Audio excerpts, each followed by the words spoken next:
Hi hello नमस्कार. कमळी या मालिकेच्या आजच्या भागामध्ये आता आपण असं पाहणार आहोत. आता इथे वादविवाद स्पर्धा कॉलेजमध्ये रंगलेली असते. ऋषी तिथे असतो आणि ऋषी म्हणत असतो, सो आता आपण या स्पर्धेला सुरुवात करणार आहोत. एक स्टुडंट पुढे येईल, या बाउलमधला एक चिठ्ठी तो बाहेर काढेल आणि त्यानुसार त्याचा टॉपिक ठरवला जाईल. तर मग कोण येतं पुढं, असं म्हणून लगेचच अनिका म्हणत असते, मी येते. आता मी येते म्हटल्याबरोबर अनिका पुढे जाते. सर्वांनीच तोंडे वाकडे तिकडे केलेले असतात. अनिकाबद्दल आता लगेचच इकडे अनिकाने एक चिठ्ठी काढलेली असते आणि अनिकाने एक चिठ्ठी काढल्यानंतर ती चिठ्ठी ऋषीच्या हातामध्ये देते. ऋषी ती चिठ्ठी वाचतो आणि त्यावर लिहिलेलं असतं फॅमिली विषयी असतो. फॅमिली, त्यावर आता इकडे फॅमिलीबद्दल दोन टॉपिक असतात, एक तर एकत्र फॅमिली आणि विभक्त फॅमिली. तेव्हा इथे अनिका म्हणत असते, हे तर माझ्या डाव्या हाताचा खेळ आहे. मी हे अगदीच इझिली सांगू शकते. ऑफकोर्स मला इथे विभक्त फॅमिलीच आवडत आहे आणि आवडणार आहे आणि मी विभक्त फॅमिलीतच इथे ॲडजस्ट करेल. पण आता ऋषी म्हणत असतो, हो पण त्यासाठी तुझ्यासोबत वाद घालण्यासाठी एक स्टुडंट लागणार आहे. त्यावर अनिका म्हणत असते, पण तो स्टुडंट मी चूज करणार आहे सर. तेव्हा लगेचच ती कमळीचं नाव घेते आणि माझ्यासोबत कमळीच असणार आहे असं ती सांगत असते. तेव्हा कमळी लगेचच तिथे येते आणि तिच्या बाजूला उभी राहते आणि म्हणत असते, मला माहिती होतं तू नक्कीच माझं नाव घेशील, पण मला सुद्धा तुझ्यासोबत या विषयावर बोलायला खूपच आवडेल. मला सुद्धा आनंदच होईल तुझ्यासोबत या विषयावर बोलण्यासाठी, असं ती म्हणत असते. आणि तेव्हा लगेच आता इकडे ऋषी म्हणत असतो, ठीक आहे लेटस स्टार्ट. असं म्हणून आता अनिका स्टार्ट करत असते. म्हणत असते, माझं सगळं सरळ मत आहे. कोणाला काय जॉईंट फॅमिलीमध्ये आणि एकत्र कुटुंबामध्ये कोणाला राहायला आवडेल? शुभा, मला तर अजिबातच आवडणार नाही त्या एकत्र फॅमिलीमध्ये राहायला. असं ना, मला विभक्त फॅमिलीमध्येच राहायला आवडतं. ते त्यांची टोमणे, त्याचबरोबर हे घालू नको ते घालू नको, इकडे जाऊ नको तिकडे जाऊ नको, हे सगळं कोण आणि का बरं सहन करणार आहे? मी तर अजिबातच सहन करणार नाही हा. त्याचबरोबर लग्न झाल्यानंतर आपण आपल्या नवऱ्यासोबत राहायचं. तर इकडे ती सासू म्हणेल की हे असं झालं ते तसं झालं, हे झालं ते झालं, त्याचे सगळे टॉर्चर्स इथे कोण सहन करणार आहे? त्यामुळे मला अजिबातच त्या एकत्र कुटुंबामध्ये राहायचंच नाही, असं अनिकाचं स्पष्टपणे म्हणणं असतं. त्यामुळे सगळ्यात महत्त्वाचं म्हणजे ती एक गोष्ट बोलते. ती म्हणते की ती कोण असते? तो दीर असतो, त्याचबरोबर ती नणंद असते. खरं तर तिला नणंद हा शब्द बोलायचाच येत नाही. ती म्हणत असते न असं म्हटल्यानंतर आता इकडे ती म्हणत असते की नाही, मला त्यांची ती टोमणे, त्याचबरोबर त्यांना ॲडजस्ट करून घ्यायचं, हे सगळं मला नाही चालणार. त्यामुळे मी माझ्या नवऱ्याला घेईल आणि वेगळं राहील. तेव्हा ऋषीच्या बाजूला जाते आणि त्याला म्हणत असते, ऋषी सर मला एक गोष्ट सांगा, तुम्हाला लग्न झाल्यानंतर विभक्त फॅमिलीमध्ये राहायचं आवडेल ना? त्यावर ऋषी म्हणत असतो, आणि का तुझं काय चाललंय हे? आता विषय इथे तुझा आणि कमळीचा आहे. तुझ्याबरोबर वादविवाद स्पर्धा आहे, हा माझा पर्सनल मॅटर आहे आणि तो मी इथे मांडू शकत नाही. त्यामुळे तुझं ओपिनियन इथे तू दे. त्यावर लगेच आता अनिका म्हणत असते, सो मला लय तेच हवं आहे. मी तर माझ्या नवऱ्याला घेईल आणि एकटी बाजूला मस्त एखाद्या फ्लॅटमध्ये वगैरे जाऊन राहील. असं म्हणून सगळेजण आता अनिकावर हसायला लागलेले असतात. आता अनिकावर हसायला लागल्यानंतर म्हणत असते, it's where is the best आणि युनिकेल फॅमिली इज द बेस्ट. असं म्हटल्यानंतर सगळेजण पुन्हा तिला हसतात आणि सगळेजण हसत असताना आता इकडे कमळ तिच्याकडे पाहत असते, हसायला लागते. ती म्हणत असते, आणि का अगं काय ते सासू सासरे दीर नणंद असं असतं ते, हे का नणंद वगैरे असतं नसतं. ते म्हणत असते, हो तुला जे काही बोलायचं आहे ना ते तू बोल. माझं झालं आता बोलून. तसंही मला जे काही बोलायचं होतं ते मी बोलले. तुम्ही काय गप्प बसलात? बोला ना लवकरात लवकर, मला काय हवंय ते. त्यावर बाजूने असलेल्या ज्या मुली असतात त्यांच्याकडून सुद्धा तिचं म्हणणं ती वदवून घेत असते. आता अनिकाने तर या सगळ्या गोष्टी इथे मांडलेल्या असतात, पण अजूनही ती बोलत असते. तुला एक गोष्ट सांगू का? इथे ते आजी आजोबा येतात, ते टोमणे मारतात, त्याचं ऐकून घ्यावं लागतं. मग या सगळ्या गोष्टी कोणी शिकवल्यात? तो नो नो नो, अजिबातच नाही. मी हे सगळं अजिबातच ऐकून घेणार नाही आणि हे सहनसुद्धा करणार नाही. त्यामुळे माझा निर्णय झाला आहे. लग्न झालं ना तर मग मी माझ्या नवऱ्याला घेईल आणि वेगळं सेटल होईल. एखादा फ्लॅट घेईल आणि त्याच्यामध्ये राहील. आता इकडे निंगेने तर तोंडच वाकडं तिकडं केलेलं असतं मैत्रिणीनो. त्याचबरोबर आता आपण पाहतो आता टर्न असतो तो म्हणजे कमळीचा. आता कमळी म्हणत असते, खरं तर आणि काही इथे तू फॅमिलीबद्दल बोललीस ना तर ते खूपच वेगळ्या पद्धतीने बोललीस ग. हे बघ, कुटुंब म्हणजे काय असतं आणि ज्यांना एकत्र कुटुंब मिळालेलं असतं ना त्यांना त्यांची किंमत कळतच नाही ग. तसं तुझी काही झालेलं आहे. तुझ्या घरामध्ये आजी आजोबा त्याचबरोबर इथे तुझी आई ते सगळेजण एकत्र राहतात. पण आमच्यासारख्या मुलांचं जरा विचार कर. शिक्षणासाठी 500 ते 600 किलोमीटर इथे आम्ही दूर येतो. त्याचबरोबर मेसमध्ये त्या काका आणि काकूच्या हातचे जेवताना आम्हाला आमच्या आई आबाची खरी आठवण, त्यावेळेस खऱ्या फॅमिलीची महत्त्व आम्हाला कळतं. आणि तुला अजून एक गोष्ट सांगू का?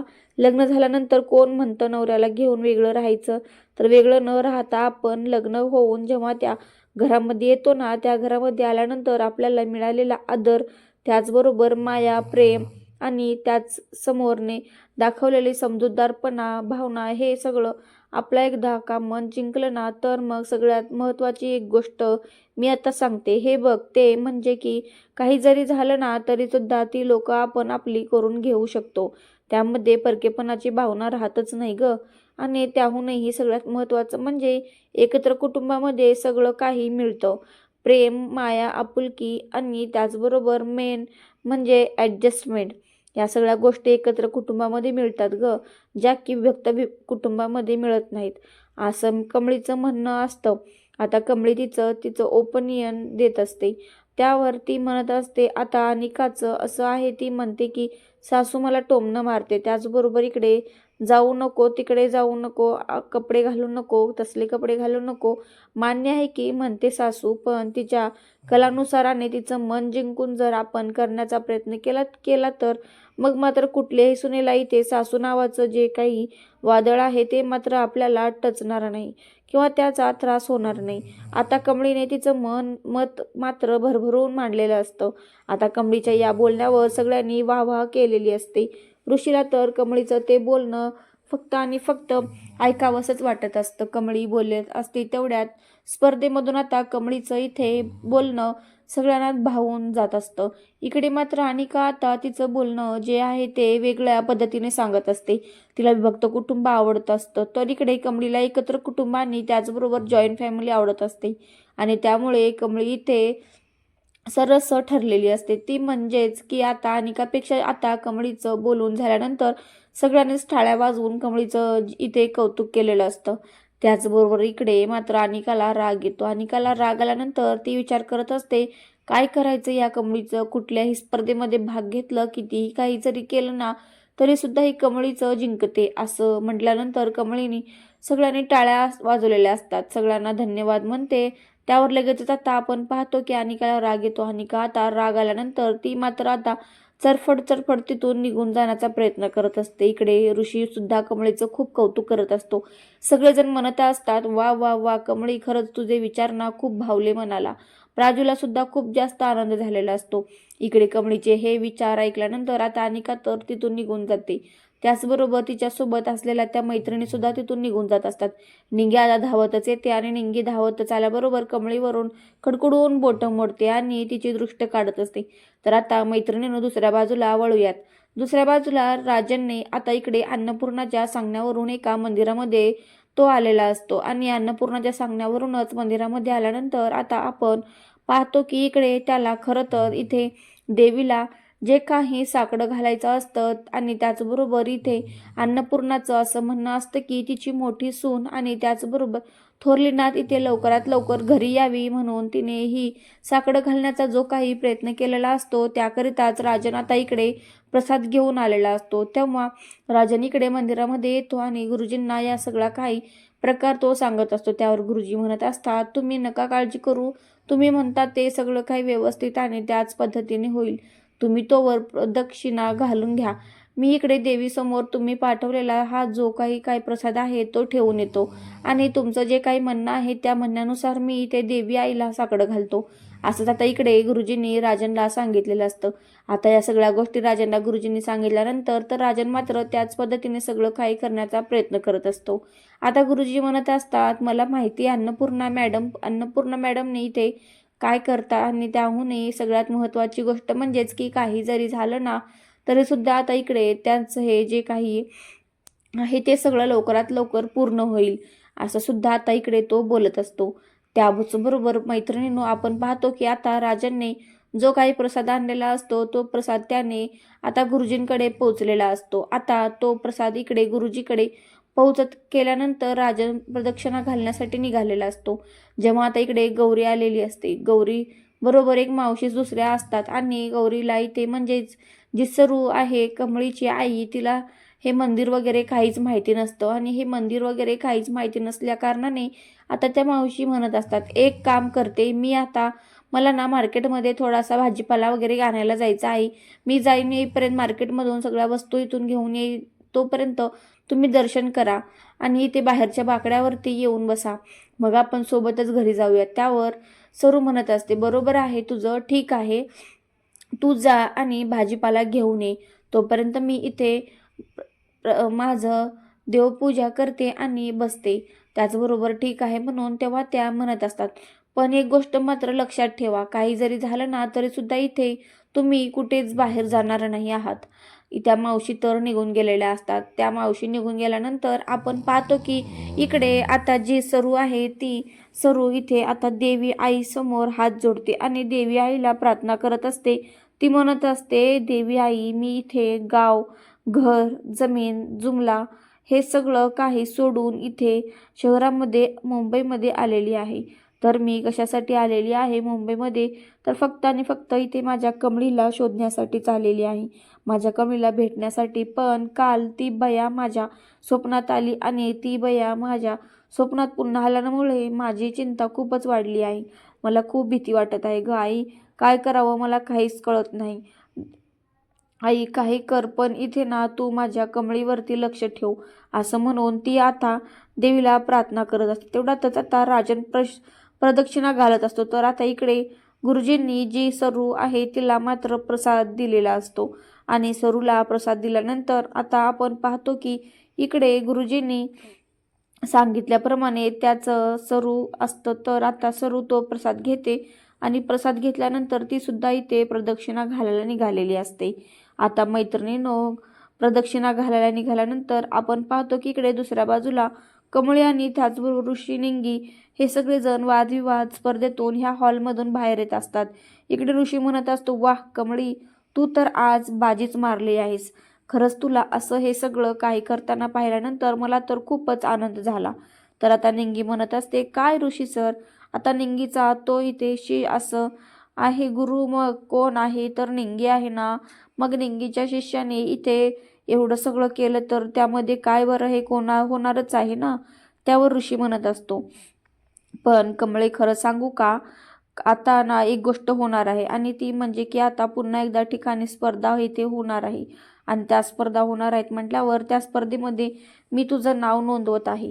त्यावर कमळी म्हणत असते, नको ऋषी सर, प्लीज असं काही करू नका, म्हणजे बघा ना, तुम्ही जर असं काही करायला झाला तर मग माझा अभ्यास बाजूलाच राहील, मी हा अभ्यास कसा करणार आहे ऋषी सर, मी फक्त आणि फक्त इथे आता मी जी काही स्पर्धा आहे तेच देऊ का, ते कसं होणार आहे, ते नाही जमणार मला ऋषी सर, मला, असं ती बोलत असते. त्यावर ऋषी म्हणत असतो, अगं कमळे, तू वेडी आहेस का, हे बघ, या सगळ्या गोष्टी करणं खूप जास्त गरजेचं आहे, कारण तुला एक गोष्ट सांगू का, मी हे बघ, आता फक्त पुस्तकी ज्ञान मिळवून फायदा नाही आहे, कारण फक्त पुस्तकी ज्ञान मिळवणं गरजेचं नाही आहेच, त्यासाठी तुला एक गोष्ट सांगू का, बाहेरच्या जगामध्ये वावरणं, त्याचबरोबर सगळ्या गोष्टी शिकवणं आणि त्याच सगळ्या गोष्टी शिकवल्यानंतर आपण कसं रिॲक्ट होतो, त्याचबरोबर आपल्याला इतर ज्ञानसुद्धा भरपूर मिळतं, हे सगळं खूप जास्त गरजेचं आहे ग आणि महत्त्वाचं आहे, म्हणून फक्त आणि फक्त इथे अभ्यासामध्येच लक्ष घालू नकोस, इतर स्पर्धेमध्ये सुद्धा तुला नॉलेज मिळायचं जाईल. आणि तुला आणखीन एक गोष्ट सांगू का कमळी, मग लास्टच्या भागावरती बसलेल्या विद्यार्थीसुद्धा इथे आयुष्यामध्ये सक्सेस होतो आणि तो सुद्धा चांगला बिझनेस करतो. मग मी तुला आणखी एक गोष्ट सांगतो, काही जरी झालं ना तरी सुद्धा इथे हार मानायची नाही आणि त्याहूनही सगळ्यात महत्त्वाची गोष्ट म्हणजे की काही झालं तरी ना तरीसुद्धा इथे आपण बाहेरच्या जगामधून किती ज्ञान मिळवत आहोत काय हे सगळंसुद्धा तेवढंच महत्त्वाचं आहे. म्हणून मी तुला इथे स्पष्टपणे सांगतो, काही जरी झालं ना तरीसुद्धा इथे या स्पर्धेमध्ये अशा छोट्या मोठ्या स्पर्धेमध्ये भाग तू घेत जा, असं सुद्धा आता इकडे ऋषीने सांगितलेलं असतं. त्याचबरोबर मैत्रिणींनो, आता आपण पाहतो इकडे दुसऱ्या बाजूला नाव नोंदवलेलं असतं. तर आता कमळी लगेचच कमळी म्हणत असते, मला तर खूपच टेन्शन आलेलं आहे. तेव्हा लगेचच आता इकडे ती म्हणत असते, पण काही काळजी करायची गरज नाही आहे. हे बघ सांगितलं ना, हे सगळं असं होणार आहे तर मग होणारच आहे. आता मैत्रिणींनो, आपण पाहतो की इकडे कमळी म्हणत असते, तुला एक गोष्ट सांगू का गं निंगे, सगळ्यात महत्त्वाची म्हणजे मला ना नाईशाकडे जायचं आहे. त्या स्पर्धेमधून आठवलं, नाईशाला इथे सेकंड काहीतरी मिळालेलं आहे. म्हणजेच ती कॉम्पिटिशनमध्ये सिलेक्ट आहे आणि तिला सेकंड प्राईज मिळालेलं आहे. तिने मला बोलवलं, चल ना आपण मार्केटमधून जाऊया, एक छोटंसं गिफ्ट तिच्याकरता घेऊया आणि छोटंसं गिफ्ट घेऊन आपण तिकडे जाऊया, असं सुद्धा आता इकडे ती बोलत असते. त्यावर लगेचच निंगी म्हणत असते, हो मला तू तिकडे घेऊन जाणार आहेस खरी, आणि तिकडे घेऊन गेल्यानंतर तू काय करणार आहेस, मग तू तिकडे जाशील आणि मला देशील एकटीच हॉस्टेलवरती पाठवून. त्यावर कमळी म्हणत असते, बरं बरं ठीक आहे, तू नको येऊस, मी एकटीच, असं म्हणून आता ती एकटी जाणार असते. तर मैत्रिणी, इकडे मात्र दुसऱ्या बाजूला आपण पाहतो की आता राजन जो आहे ना तो इकडे त्या प्रदक्षिणा ऑलमोस्ट घालून झालेल्या असतात आणि त्यांच्या प्रदक्षिणा घालून झाल्यानंतर तो आता मंदिरामध्ये येतो आणि मंदिरामध्ये तो आल्यानंतर इकडे जी सरू आहे सरूच्या सुद्धा पूर्ण प्रदक्षिणा घालून झालेल्या असतात आणि सरूच्या पूर्ण प्रदक्षिणा घालून झाल्यानंतर आता आपण पाहतो की इकडे दोघे जण सुद्धा एका पाठोपाठ एक उभे झालेले असतात. आता एका पाठोपाठ एक उभे राहिल्यानंतर हळूच जी सरू आहे ती मात्र हळूच राजांच्या जवळ जाण्याचा प्रयत्न करत असते. ज्या ठिकाणी ते राजन उभा असतो त्या ठिकाणी ती जाते आणि तिथे गेल्यानंतर अक्षरशः देवी आईसमोर ती नतमस्तक होते आणि देवी आईसमोर नतमस्तक झाल्यानंतर आता इकडे पुन्हा एकदा राजन आणि त्याचबरोबर जी काही आपली सरू आहे हे दोघे जण सुद्धा आता समोरासमोर येताना आपल्याला पाहायला या देवीच्या मंदिरामध्ये दिसणार आहेत. तर मैत्रिणींनो, आता इकडे खरंच राजन आणि त्याचबरोबर सरूची भेट होईल का हे पाहणं तेवढंच रंजक आणि इंटरेस्टिंग असतं.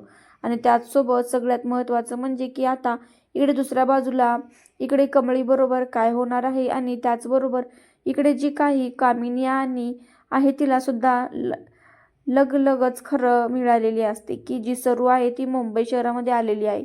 तर मैत्रिणींनो, पाहत रहा कमळी सिरियल. तर अशाच मालिकेमध्ये उद्या भेटू, तोपर्यंत बाय बाय.